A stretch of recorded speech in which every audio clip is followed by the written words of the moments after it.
बिस्मिल्लाहिर्रहमानिर्रहीम। मैं हूं मलिक सुफियान और हम लोग सब्जेक्ट स्पेशल केमिस्ट्री का क्रैश कोर्स के हवाले से हम लोग स्टडी कर रहे हैं स्पेक्ट्रोस्कोपी एंड इट्स क्लासिफिकेशन को।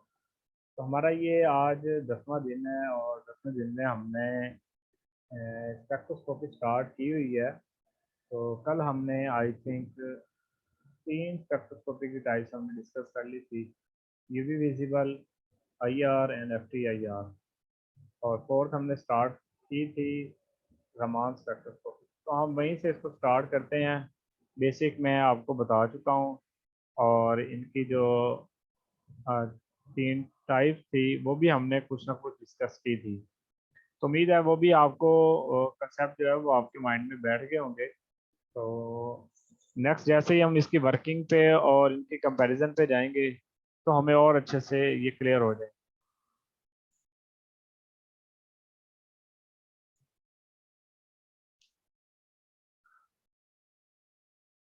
आज हम स्टार्ट करते हैं रमान स्पेक्ट्रोस्कोपी को। रमान स्पेक्ट्रोस्कोपी के बारे में मैंने आपसे कहा था कि इसमें डिफरेंट टर्म्स हैं। अगर हम इन टर्म्स को समझ लें तो हमारे उसकी जो बेसिक है, उसका जो प्रिंसिपल है और रमान स्पेक्ट्रोस्कोपी है क्या, वो हमें क्लियर हो जाएंगी। तो हम उन ट्रिक्स को देखेंगे कि रमान स्पेक्ट्रोस्कोपी में ट्रिक्स कौन कौन सी यूज होती है। यहाँ मैंने आपको आते हुए एक पॉइंट बताया था कि IR में के डायटोमिक को डिटेक्ट नहीं करते, इनएक्टिव होते हैं, लेकिन रमान स्पेक्ट्रोस्कोपी में वो क्या होते हैं, एक्टिव होते हैं।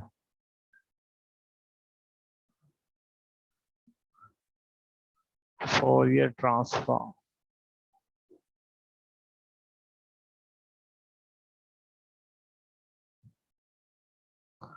जी, ये हमारी 4 टाइप्स है। रमान स्पेक्ट्रोस्कोपी है। रमान स्पेक्ट्रोस्कोपी के बारे में मैंने आपको बताया था कि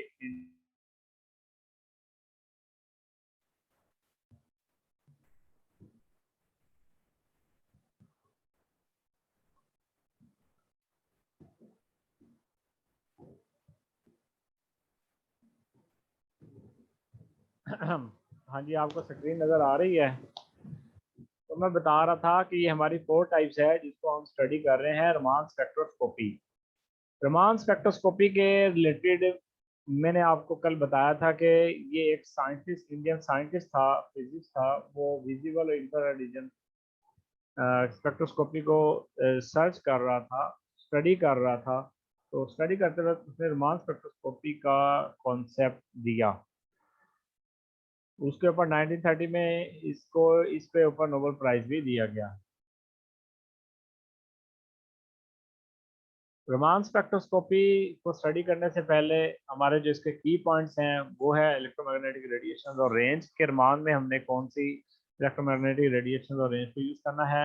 इलास्टिक इन इलास्टिक स्कैटरिंग क्या होती है, रमान स्कैटरिंग क्या होती है, स्टॉक एंड एंटी स्टॉक, ये जो कॉन्सेप्ट्स हैं ये क्या होते हैं।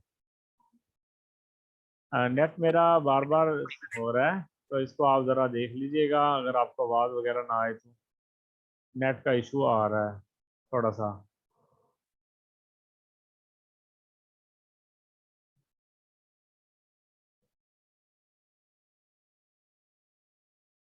इसमें हम वही IR रीजन वगैरह को ही यूज करते हैं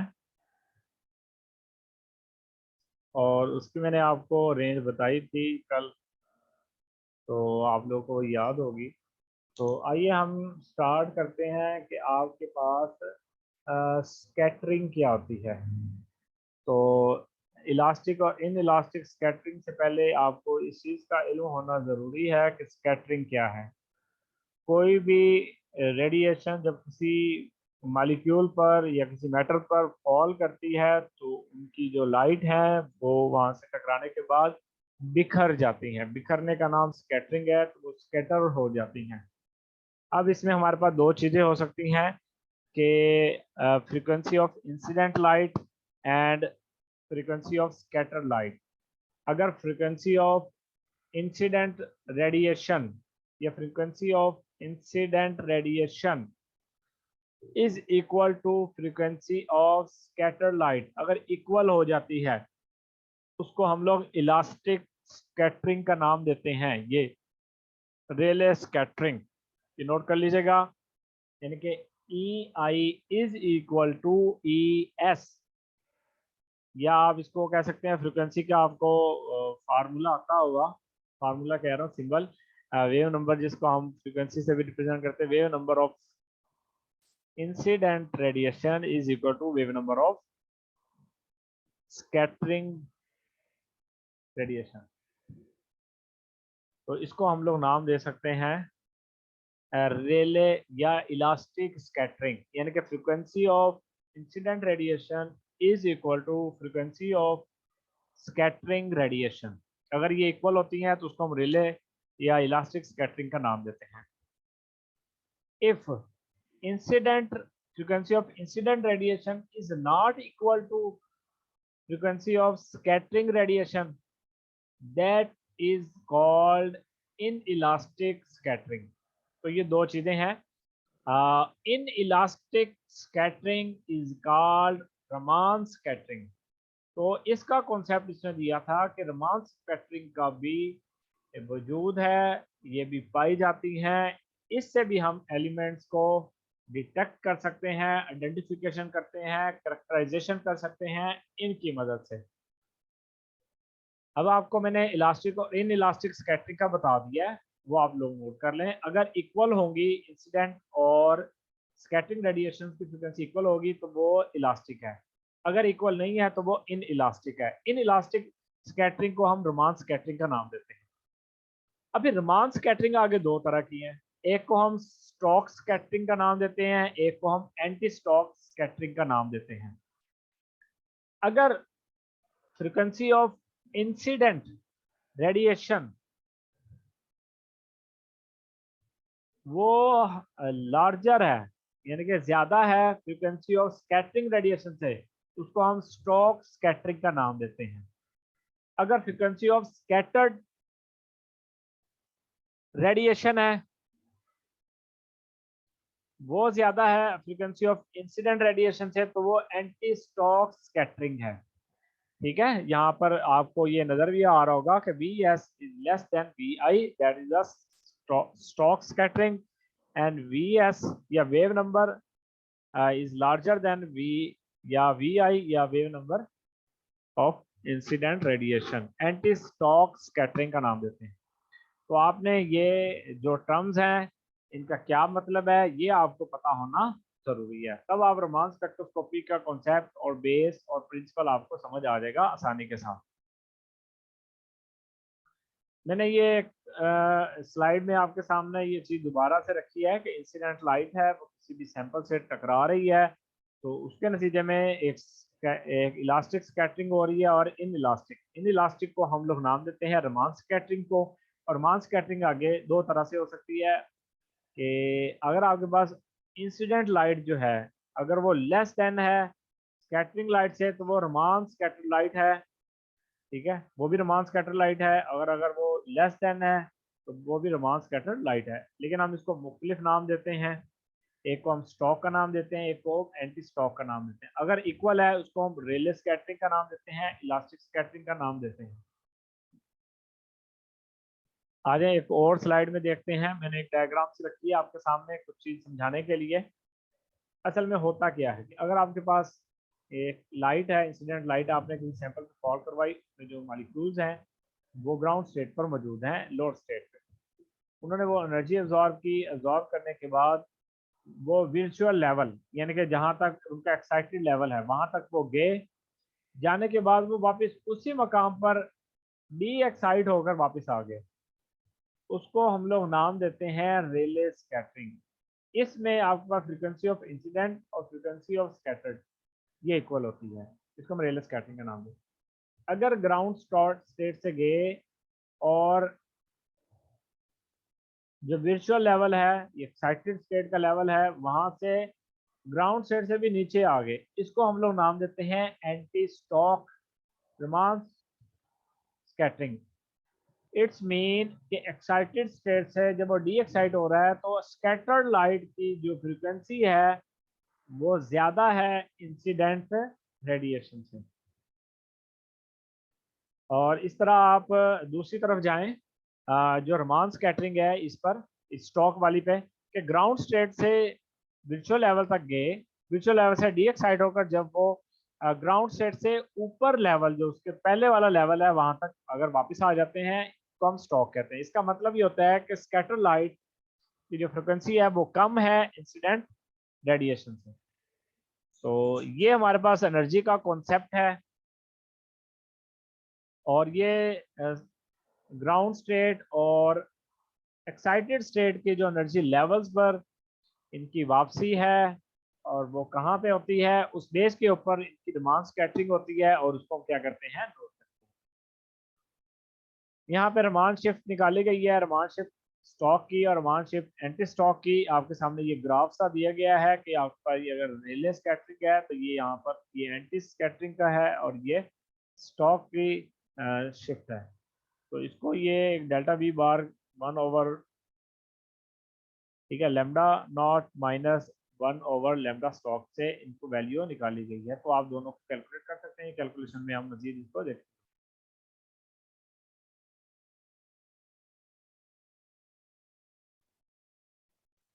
आ जाए नेक्स्ट। ये भी उसी तरह की एक स्लाइड है कि वाइब्रेशनल लेवल है, कि वो वाइब्रेट होते हुए जब एक्साइटेड स्टेट पे जाते हैं वर्चुअल लेवल से, तो वो जैसे ही कोई पहले लेवल पर आता है या पहले से भी नीचे चला जाता है, तो वो दो तरह के हैं। ठीक है, ये रिमांस स्कैटर्ड है, ये रिमांस स्कैटर्ड है, और ये रिले स्कैटिक है। तो ये इनका एनर्जी का लेवल है, तो आप इसको भी देख सकते हैं। ये एक और मैंने डायग्राम से रखी है, लेकिन वो पीछे डायग्राम से हमने इसको समझा दिया है कि ये इंफ्रारेड की एब्जॉर्प्शन है, और ये हमारे पास रेल स्कैटरिंग है कि इसने एब्जॉर्ब किया, एक्साइटेड यानी कि वर्चुअल एनर्जी लेवल पे गया और वहां से वापस उसी मुकाम पर आ गया, दोनों की फ्रिक्वेंसी सेम हो गई। ये रेल स्कैटरिंग है। अगर वो ग्राउंड से एक्साइटेड के वर्चुअल लेवल पर गया और वहां से इससे पहले वाले एनर्जी लेवल पर आकर स्टॉप हो जाता है, तो ये स्टॉक रमान स्कैटरिंग है। और वो ग्राउंड स्टेट से गया और वो हायर स्टेट के बाद ग्राउंड स्टेट से भी नीचे यानी कि जीरो एनर्जी लेवल पर चला जाता है, इसको हम एंटी स्टॉक स्कैटरिंग का नाम देते हैं। ये आप देख सकते हैं, ये एंटी स्टॉक रमान लाइंस हैं ये तीन, और ये जो आपने स्टॉक रमान लाइंस हैं, इनकी बड़ी जो लाइंस हैं, ये भी आप स्टॉक रमान लाइंस में इसको कंसीडर करते हैं। तो हम रमान स्पेक्ट्रा को इस तरह से इंटरप्रेट कर सकते हैं कि ये रेले वेव से जो राइट साइड पर होंगी वो स्टॉक रमान लाइंस होंगी, जो लेफ्ट साइड पर होंगी वो एंटी स्टॉक रमान लाइंस होंगी। ठीक है, यहाँ पर इनकी वेव नंबर के हिसाब से, लैम्डा वेवलेंथ के हिसाब से भी हमने इसको एक्सप्लेन किया है कि इंसिडेंट का और स्कैटर लाइट में जो वेवलेंथ का डिफरेंस होता है, उस हिसाब से भी हम इनकी स्कैटरिंग करते हैं, वो आप इस पे देख सकते हैं। मैंने इसको यहाँ पर रिटर्न फॉर्म में भी लिख दिया है, अगर किसी को रिटर्न फॉर्म में चाहिए हो कि रियल स्कैटरिंग क्या है, स्टॉक क्या है, एंटी स्टॉक क्या है, तो यहाँ पर देख सकता है।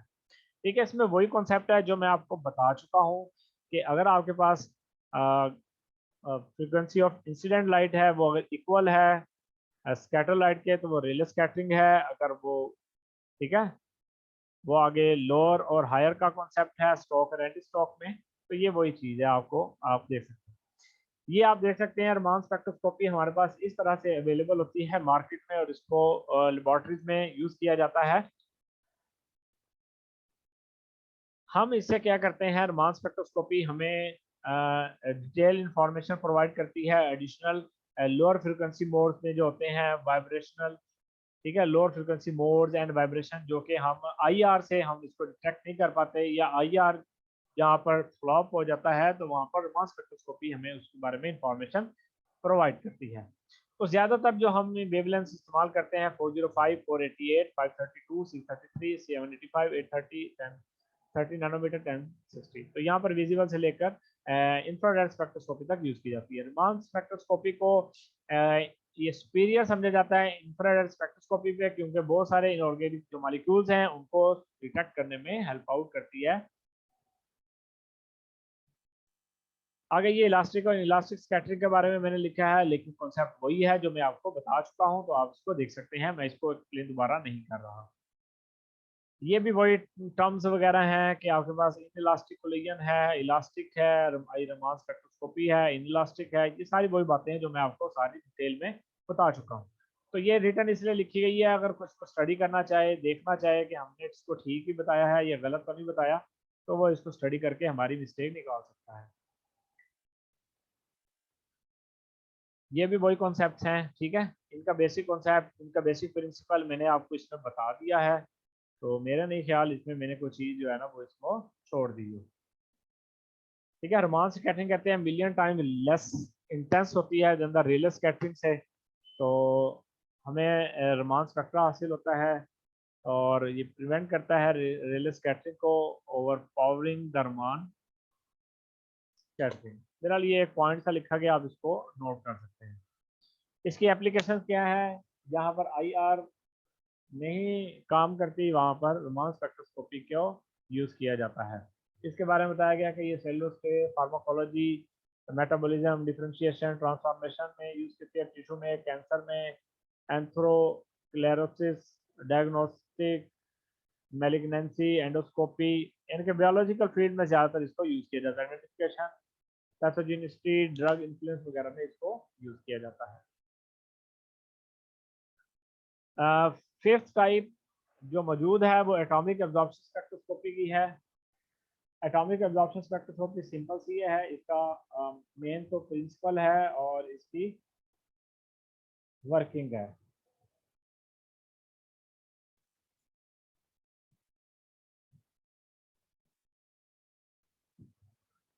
एटॉमिक एब्जॉर्प्शन स्पेक्ट्रोस्कोपी, ये एक मैंने एटॉमिक एब्जॉर्प्शन स्पेक्ट्रोस्कोपी का इंटरनल मैंने जो स्ट्रक्चर है वो आपके सामने रखा है। आप इसको देख सकते हैं कि जैसे प्लेन आपको ब्लू कलर में नज़र आ रहा होगा और नीचे आपको सैंपल जो है ना वो किसी फ्लास्क में, कॉनिकल फ्लास्क में मौजूद नज़र आ रही होगी। और यहाँ पर आपको जो तो स्पार्क या फिर आर्क या प्लाज्मा या इस तरह के हेलो कैथोड लैम्प वगैरह यूज़ किए गए हैं वो आपको नज़र आ रहे होंगे। ठीक है, ये आपको फ्लेम नज़र आ रहा है, ये सैंपल आपके पास है और ये आपके पास होलो होलो कैथोड वगैरह मौजूद है। इसमें हमने डिस्कस क्या करना होता है कि एब्जॉर्प्शन कैसी होती है, इसके एनर्जी लेवल्स कैसे होते हैं, इलेक्ट्रोमैग्नेटिक रेडिएशन हम कौन सी यूज़ करते हैं।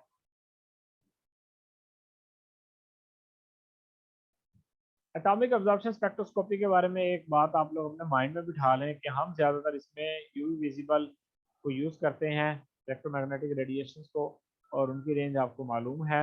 और एटॉमिक एब्जॉर्प्शन स्पेक्ट्रोस्कोपी को हम ये जो पिंक कलर में आपको एलिमेंट्स नज़र आ रहे हैं, पिंक शेड में मौजूद है जिनको शेड किया गया है, एटॉमिक एब्जॉर्प्शन स्पेक्ट्रोस्कोपी इनको डिटेक्ट करने में, इनको मेजर करने में हेल्प आउट होती है।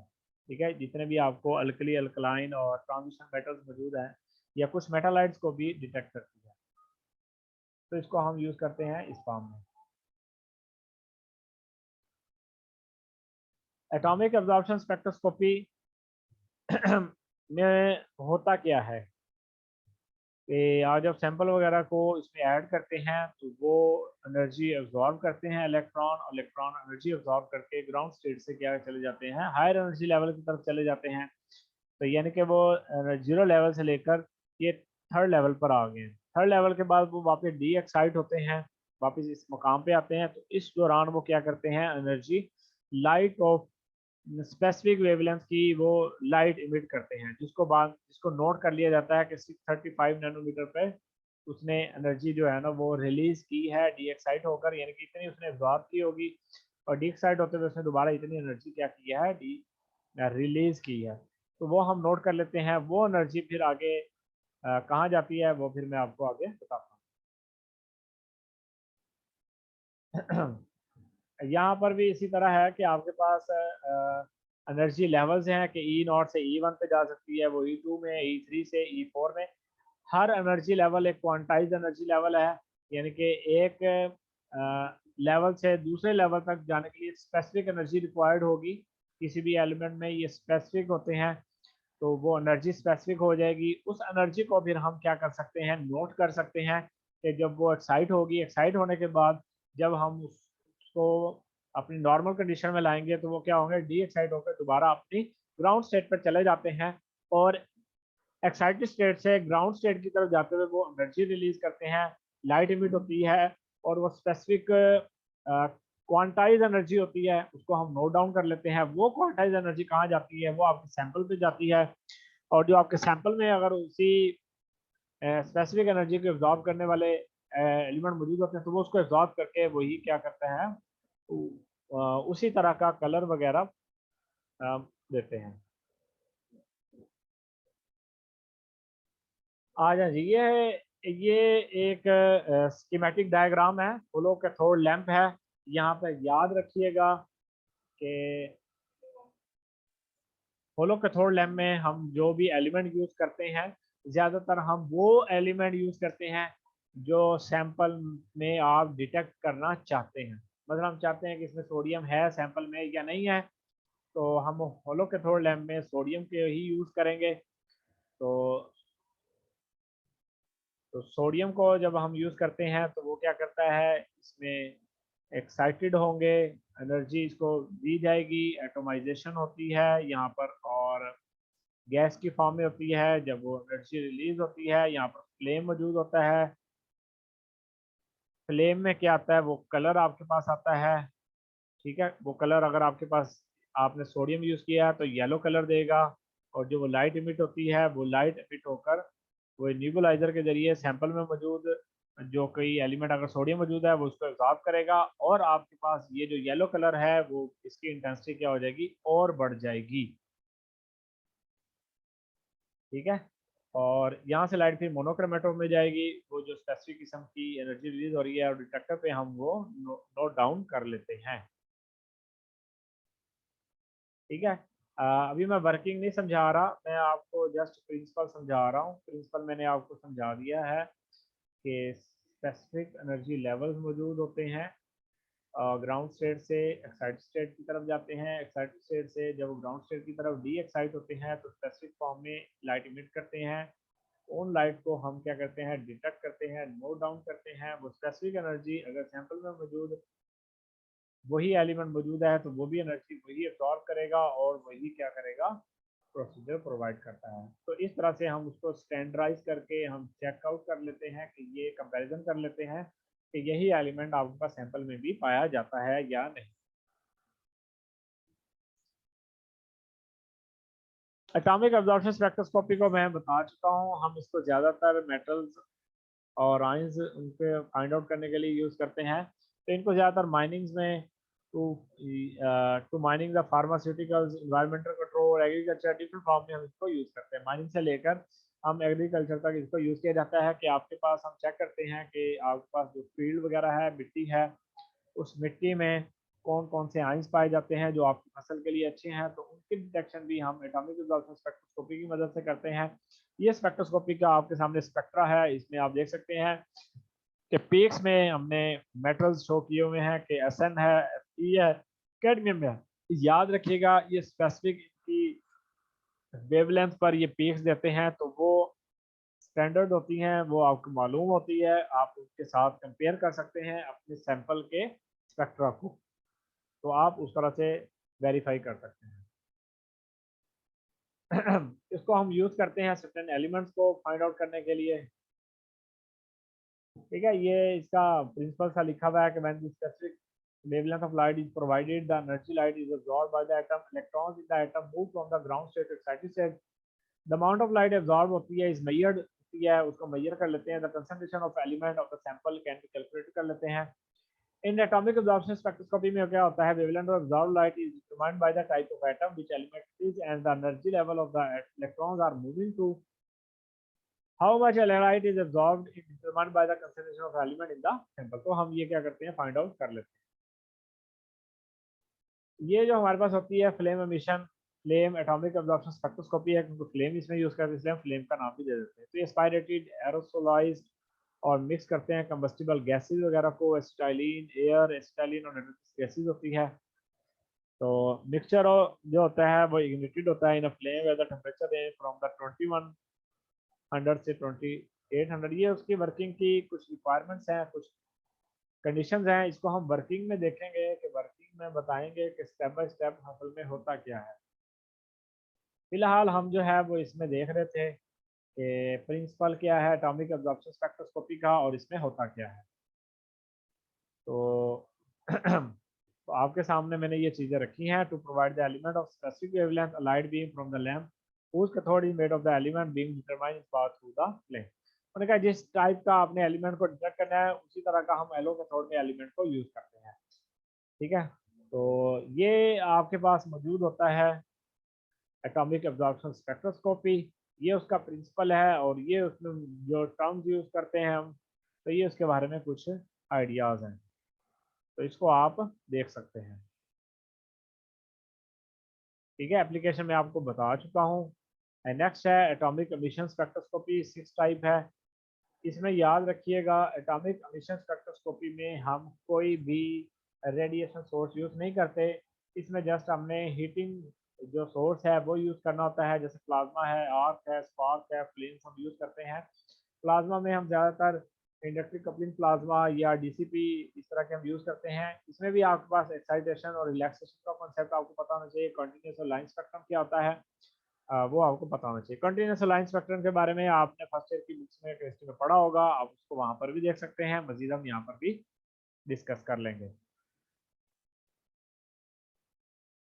हमारा टाइम भी एंड होने वाला है।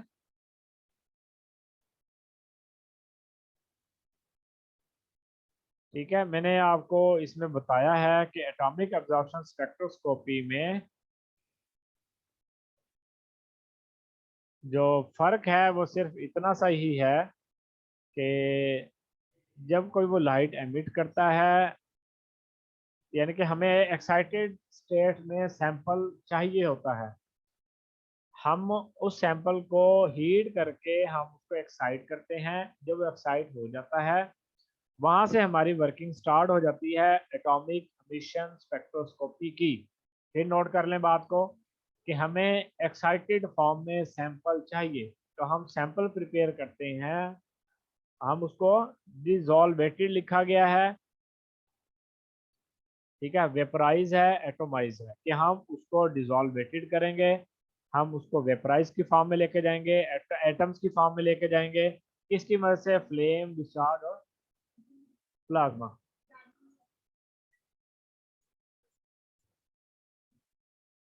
तो अच्छा, तो इसके लिए हमें क्या चीज़ रिक्वायर्ड होती है? हाई टेम्परेचर रिक्वायर्ड होती है एटोमाइजेशन सोर्स के लिए, जो हमें सफिशिएंट एनर्जी प्रोवाइड करता है। एटम्स को जो हाई एनर्जी लेवल पे ले जाता है वो एक्साइटेड स्टेट में मौजूद है। ये जब एक्साइटेड स्टेट वाले एटम्स होते हैं ये डीके बैक होते हैं, यानी कि डी एक्साइट होते हैं, लाइट एमिट करते हैं। तो इसी से एमिशन का नाम है कि जब वो लाइट एमिट करते हैं, इस तरह की जो ट्रांजिशन होती है डिस्टिंक्ट एटॉमिक एनर्जी लेवल्स और एमिशन लाइंस, इनको हम क्या करते हैं, नोट कर लेते हैं। उनका जो इनके जो स्पेक्ट्रा होते हैं वो नैरो होते हैं। Spectra of the multi elemental cell samples can be very congested and spectral separation of nearby atomic transistor require the high resolution spectrometer। तो वो कहता है ये जो हमारे पास लाइट एमिट वगैरह होती है इसको डिटेक्टर की मदद से हम क्या कर लेते हैं, नोट डाउन कर लेते हैं।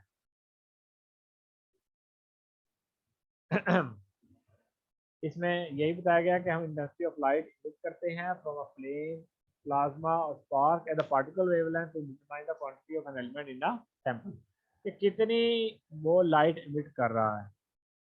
The wavelength of the atomic spectral lines give the density of the element, while the intensity of emitted light is proportional to the number of atoms of the element। यानी कि इससे हमें ये भी पता लगता है कि जितनी वो लाइट इमिट कर रहा है वो प्रोपोर्शनल होती है कि नंबर ऑफ एटम इसमें एलिमेंट में कितने पाए जाते हैं।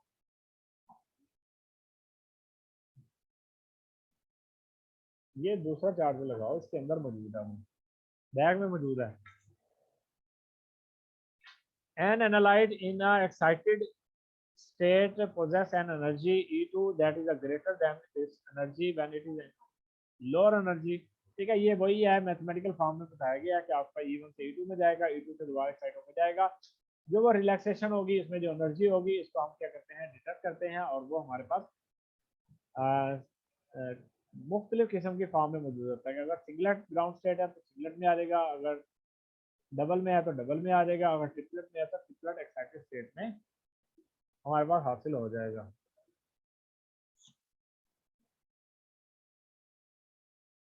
हमारे टाइम अप होने वाला है, मेरे ख्याल में मैं इसको अभी यहीं पर बंद करता हूँ। तो ये रिकॉर्डिंग जो हमने की है वो सेव हो जाए, फिर हम इससे आगे लेकर इसको चलते हैं। ठीक है।